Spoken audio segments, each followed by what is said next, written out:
that engine. And so yeah, now I drained it until I started feeling finally some oily qualities in that water. But it was like a cup and a half, you know, maybe like 300-400 milliliters. It's probably a pound of water. And for some reason, it did not give me any alarm. Like normally these Cummins engines, they're pretty good on, you know, alarming you on something like low, even low windshield washer fluid. You'll get an alarm.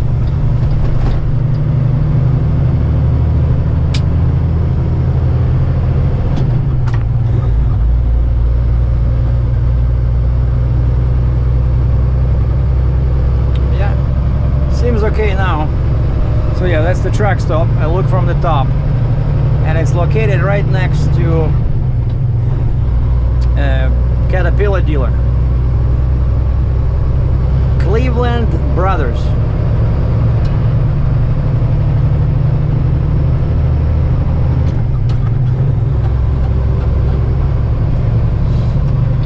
So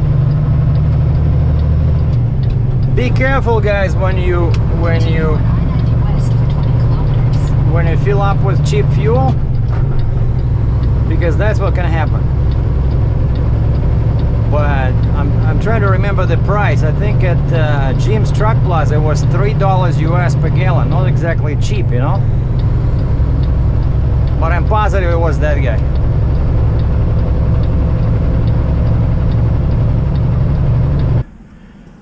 Something is happening here with the Prime. The Volvo truck shut down right at the pump. It cannot start. And so they brought another one, and they're trying to boost the Volvo with the Volvo. And I don't know, but that's almost like a rule that you never use a Volvo to boost another Volvo. It never works. So both worked at a cheap motel. and what I'm doing here, it's too tight, seems too tight, so I just stop at this overpriced Pilot to get some diesel conditioner, and I bought 44 gallons of fuel. So hopefully this one is better, because yeah, I still felt some kind of a slowdown at on hills, but it became better. And now I checked the water, I checked for water again, and it was good.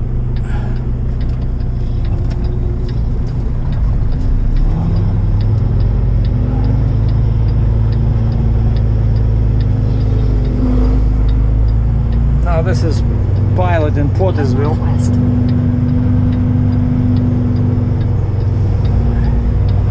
And now it's a race against time. Turn right for US 422 East. Because I called the guys right over there. I asked them where I'm going. They said, yeah, the same yard.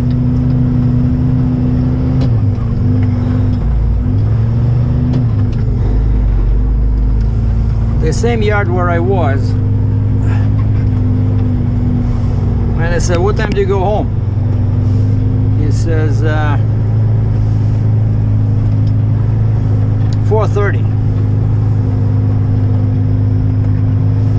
And time now is 2 o'clock. Turn left onto US 422 East. Well, here's a very interesting engineering solution here with the stop sign right before the intersection here. And then look at this, there's like 4 or 5 cars in here, right? And what am I supposed to do? Just let them all go?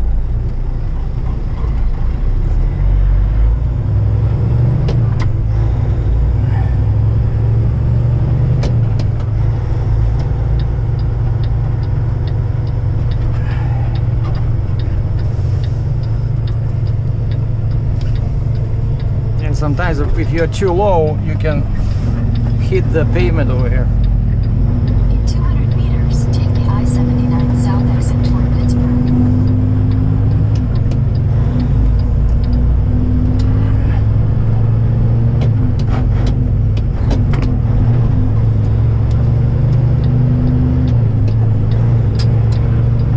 And we are 94 kilometers away from my destination, which is Take the I-79 south exit.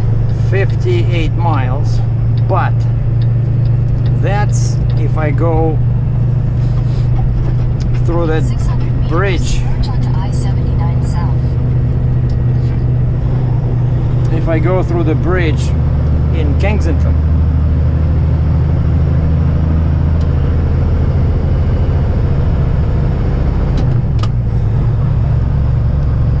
Which I cannot do. So now we are basically reversing the steps.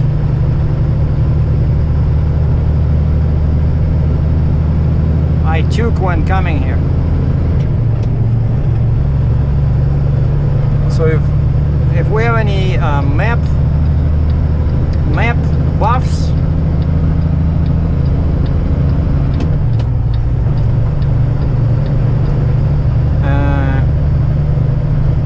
these guys always pass me like that. You know, they don't have any patience to wait till they are next to the broken line, so they always pass me right in the back there, and they hit the gas, and they're so impatient.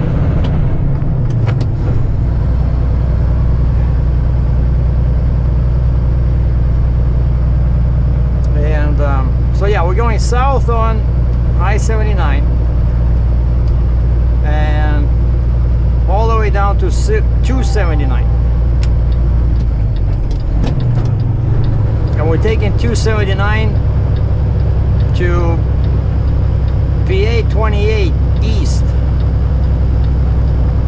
So it's all a freeway. 279 is a freeway. PA 28 is a freeway, 4-lane. And then I'm just basically following the river east to, I believe it's called Freeport. Freeport. And over there, I catch PA 56. And I go south, and I finally cross the Allegheny River. And we're gonna film this. I have to go through that crazy turn from 356 to 56. It's a super sharp turn, but now that I've been there once, I'm gonna stop, put on my four-way flashers, and drop the air on the last axle. That's the only way I can make that turn. So whoever does these routes is an idiot, okay?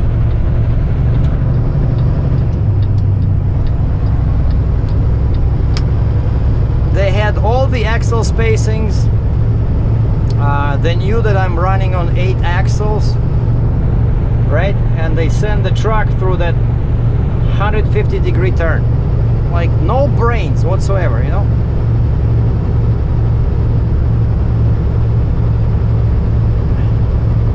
And then they say, hey, a trucker had an accident in Pennsylvania near New Kingston yesterday, where 2 small houses were destroyed, and one freight broker was injured, and a passerby became a victim of an angry trucker who was frustrated with the poor routing on his permit.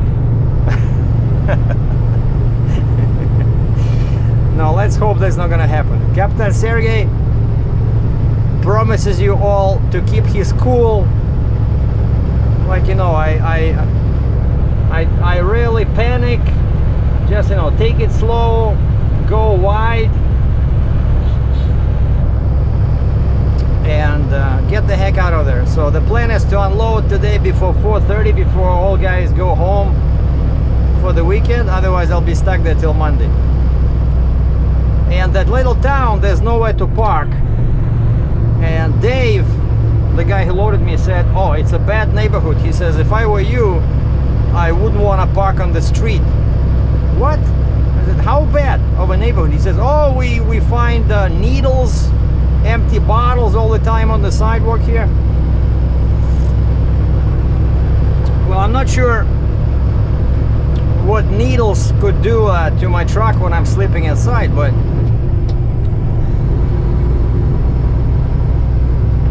just in case. That's why they locked me inside the gate last time, right? But now if they lock me in tomorrow, Saturday, like, I'm not sure if they lock me in, I'm not sure when I'm gonna get out of there, you know?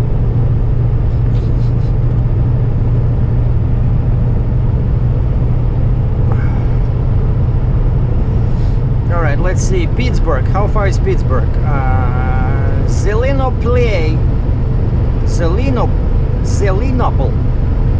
10 miles. Pittsburgh, 33. So at 60 miles per hour, that's 30 minutes. And I think we're running on schedule. So I'm guessing I'll be there somewhere between 3 and 4.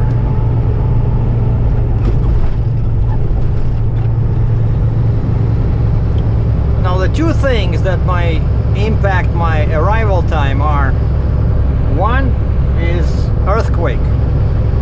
Earthquakes are rare, so I'm not too worried about that. And event number 2, possible but unlikely, is aliens landing on the freeway. So besides those 2 events, I should be on schedule. Dave, I'm coming. Don't go home.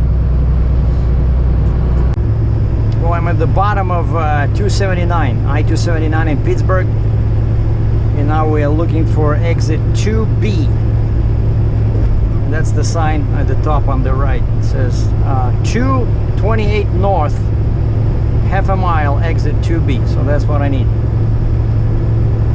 So that's kind of like a 600 meters, take exit 2B for East Ohio Street toward Pennsylvania 28 north. Yeah, that's kind of like a connector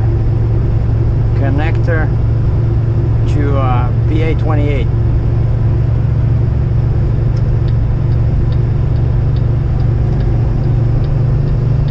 Take exit 2B. Yeah, you see 28 north, exit only, East Ohio Street. Okay. In 400 meters, turn left onto East and North Avenue. And I remember it was a bit tight in there, but we'll see. Where are you going, buddy? You need a ride?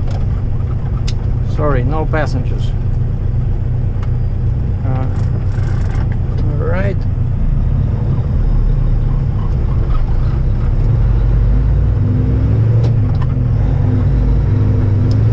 I think it's this one over here.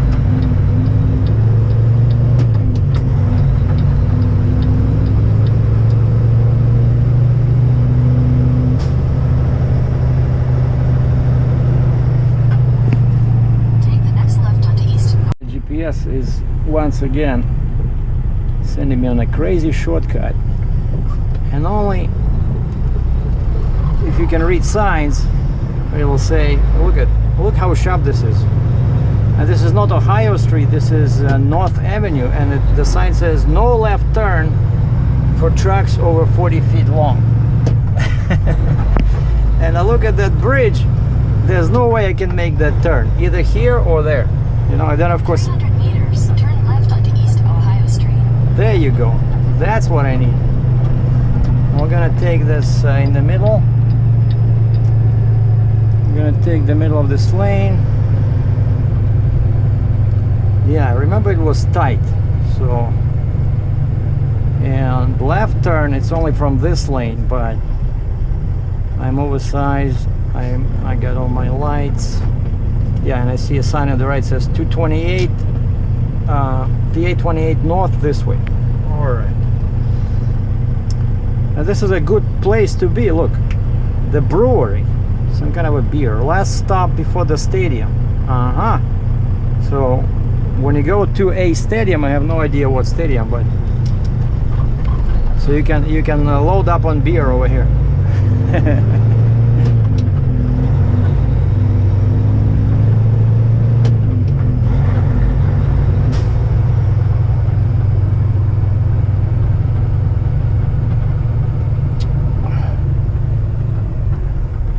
What is it? Croatian National Hall.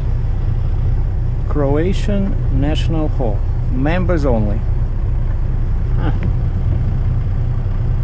Cracovia. Have you guys seen that movie, The Terminal? I just recently watched it again. That Tom Hanks is a genius.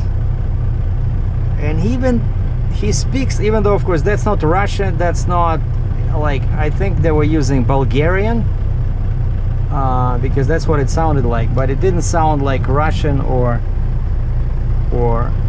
Ukrainian. It was definitely Slavic, but a different variety.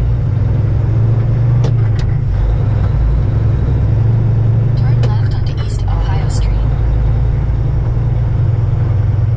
I know it's gonna be tight over here, I swear.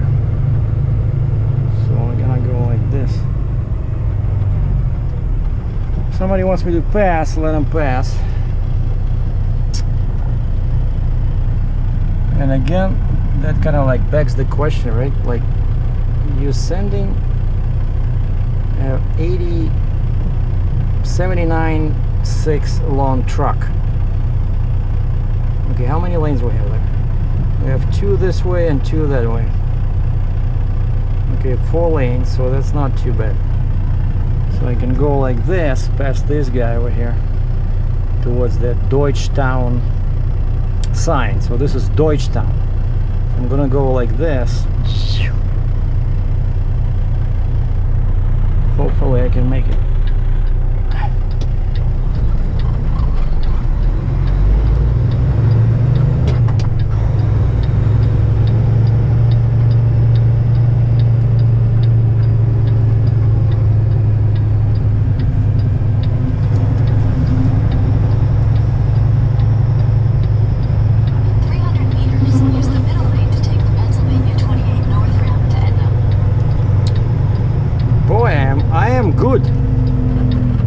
Very good, except I'm in the wrong lane, but we're doing good.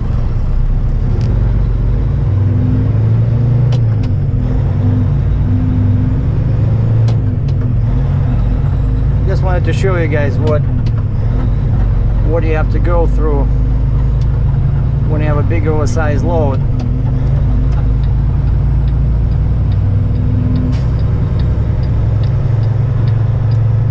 So you really need to, go super wide. I'm telling you, I'm really looking forward to that Stinger. Like, if I had a Stinger now, it would be much easier. Well, if I have a Jeep, that probably not that much easier because that would be too long. But the Jeep steers, right? The Jeep, it has a 5th wheel, so it's all good. As you have to be in this lane, you have to read your signs well in advance, like eyes on the swivel, I mean head on the swivel. Then turn left onto the ramp to Pennsylvania 28 North. What? I'm still turning left somewhere. I hate that. Alright, that's the one. Okay, so I need this. You see, that's the 28. And so we're gonna go like this, and then it was much easier from this way, like coming this way. So that's 28. And I guess that's the only way you get to it, like going like this over that sketchy bridge over there. Mostik in Russian. It's not even bridge, most, it's a mostik. Oh, we have another overhaul. Check this out. That's a Titan. You don't see them often. Mac Titan. I wanted to buy that one, when I was buying a Mac, but they told me the price was 20,000 over Canadian, so about 15 US. But also that Titan, even back then when they were still making it, it was only available as a day cab. Like, how stupid is that? Like, it was a beautiful truck. Like, I love the look, the look of the radiator. It's like a real beefy beefy looking truck, but kind of like cut it open and go to some kind of a third-party place to get a custom sleeper. You know, you can never match them properly. I don't know, like I don't think that, you know, you can find a shop that will make you a sleeper which looks like a factory sleeper. It would be, you know, I didn't want that. And of course that's extra money, right? So the truck was 20K Canadian over the price of my Mac with the sleeper, and then you have to pay for the sleeper. So I don't know, it's too bad. And then of course the Volvo just killed it. See, I really hate when they do this, when they buy another brand, you know, because they just want the distribution network. So Volvo bought the Mac company, so because they wanted the network, and of course now they have the extra couple of plants. But you know, it was a beautiful truck. Again, only available as a day cab, and no surprise that they didn't sell too many of them, and then they just killed it, you know. But somebody asked me, like, some Turn left onto the ramp to Pennsylvania 28 North, then merge onto Pennsylvania 28 North. son of a gun. I knew that. I had a bad feeling about this bridge, you know.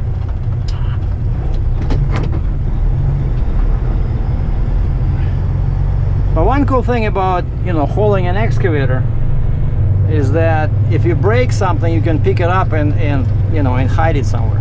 But I cannot do that because I don't have a bucket. So I gotta be extra careful not to hit anything, because if I break a piece of concrete or something, I won't be able to do anything because my excavator is useless. No stick, no bucket.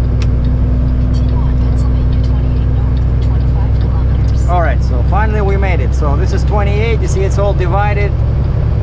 It's gonna be a relatively smooth sailing from here. Except here we have a narrow part. Yeah, I remember over here I was driving in the middle.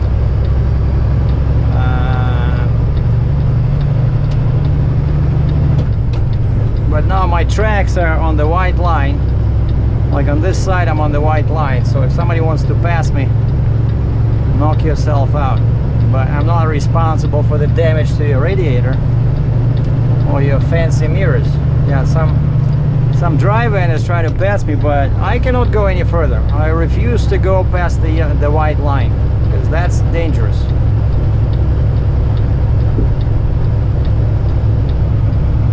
Look at this idiot. What a moron.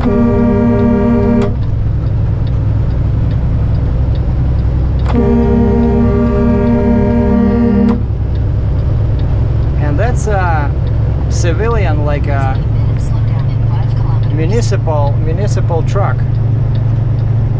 You see, like, there's no shoulder here. What am I supposed to do here?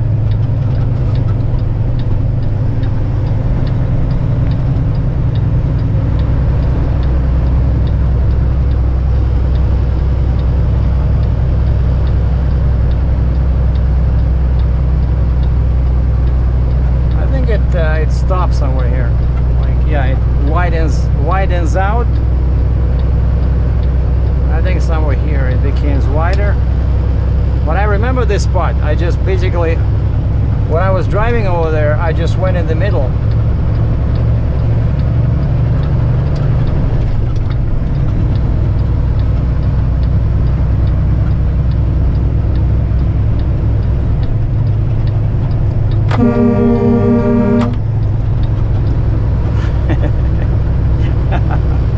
It's all fun and games unless somebody gets hurt.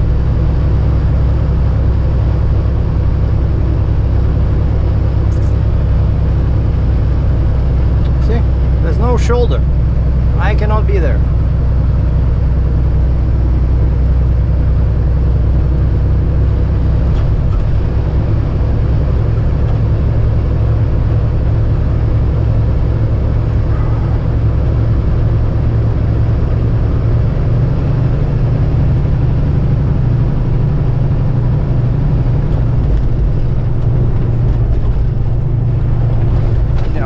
have a shoulder,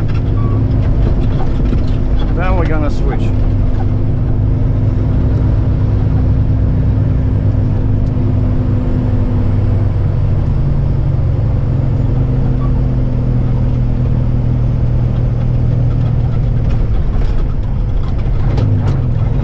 And I think the shoulders begin when this 45 miles per hour sign ends. And that's the river.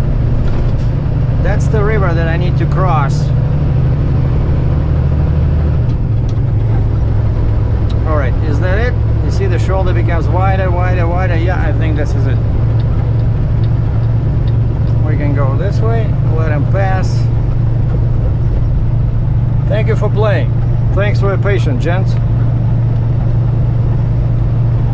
Hey, buddy, watch the speed limit. I'm doing 45. 72 kilometers an hour.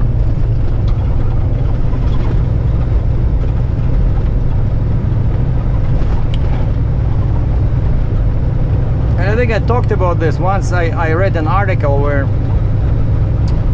doctors were comparing which job is more stressful, piloting a helicopter or driving a truck.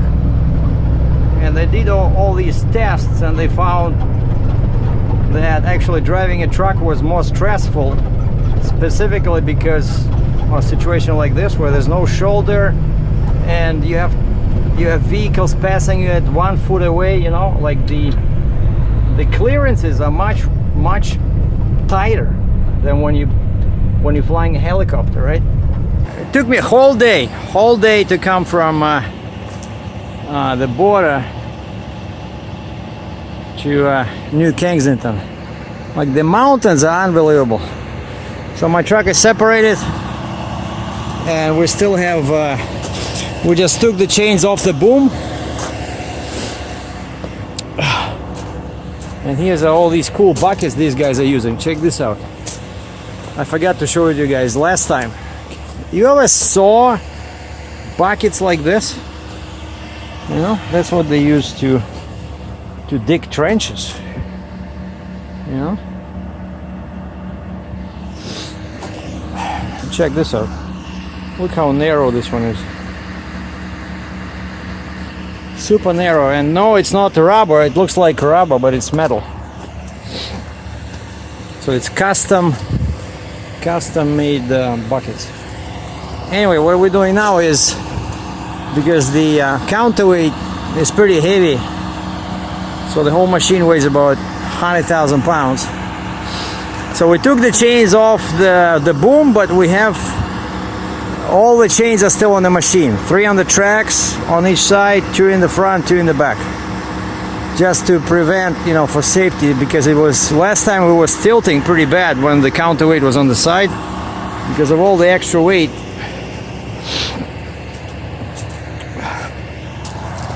So basically now we turn in the house, and the tip, the trick Dave used last time, he says the trick is keep your boom as low as possible. See, like as close to the ground as possible.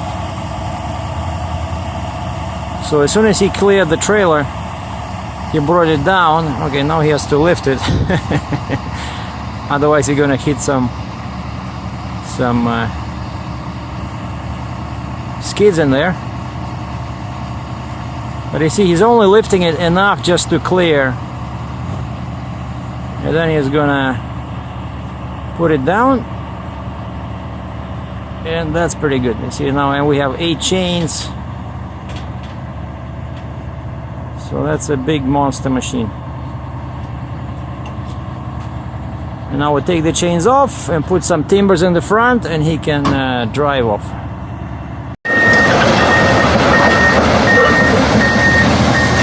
Bye bye, little monster. Bye bye.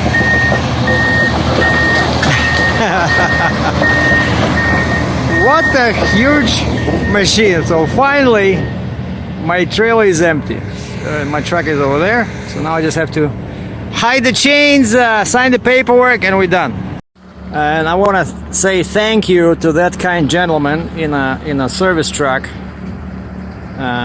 because it's already dark. I'm not sure how this cell phone is still recording, but that's my buddy Dave who unloaded the excavator. So I'm still unhooked. I'm gonna do it tomorrow. I'm too tired, so I'm gonna stay overnight here. There's no truck stops, but basically what the guy did, I don't know. Hold on, let me just grab a light, because I noticed now it became warm, and all of a sudden, remember how I was saying I had too much oil? And so now I looked, when it became warm, now it's about 50 F, and all of a sudden I'm full, you know.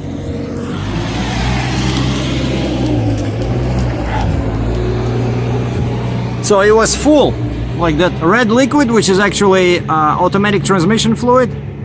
That's what JC Trailer uses, and I'm gonna use that one from now on. They say it's much better than regular hydraulic oil. It's better for winter especially. And so that level was all the way to the top, you know. And of course now you see my cylinders are almost fully in, and I didn't even actually move them all the way in, because I saw that I had level like to the max, you know. And so I asked that guy on the service truck, I said, can you drain, do you have any gadget to drain, get the oil out of there? And he said he had like a big like a, what do you call it, like a big cylinder with a handle, like a suction thing, except when when they opened the cap, he says you have a screen. Holy moly. So he says there's 4 bolts or 8 screws they had to take out to remove that screen and then put it back on. Otherwise, you know, you cannot get to the oil, to inside. Now let me show you. Where's the machine? Oh, check this out. Like, does that look big? Like, especially in the dark. Yeah, he came through that opening over there where you see it, but it's, of course, it's really dark right now. But so the monster is back home, and it doesn't look that big, right? But you can tell that that's just the boom, right? No stick. Look at the height of this thing over here. You know, it's amazing. It got caught. I think the excavator was hungry. It just caught a timber. So it just went to Toronto, and then Captain Sergey turned around, and it came right back home. You know, what do you do? That's the trucking industry for you. Stuff happens. People change their mind. Yeah, so basically David's gonna give me a ride. There's a sandwich shop nearby. I'll grab a sandwich, so I have all my paperwork signed. And when it's light in the morning, I'm gonna hook up to the trailer and leave through this gate. He gave me a key to unlock, and then I lock it and hide the key inside somewhere. And so we're good. So that was quite a trip. I'm glad it's over. Not sure what I'm doing. Like, well, tomorrow's Saturday, right? Saturday, Sunday. So there's no loads.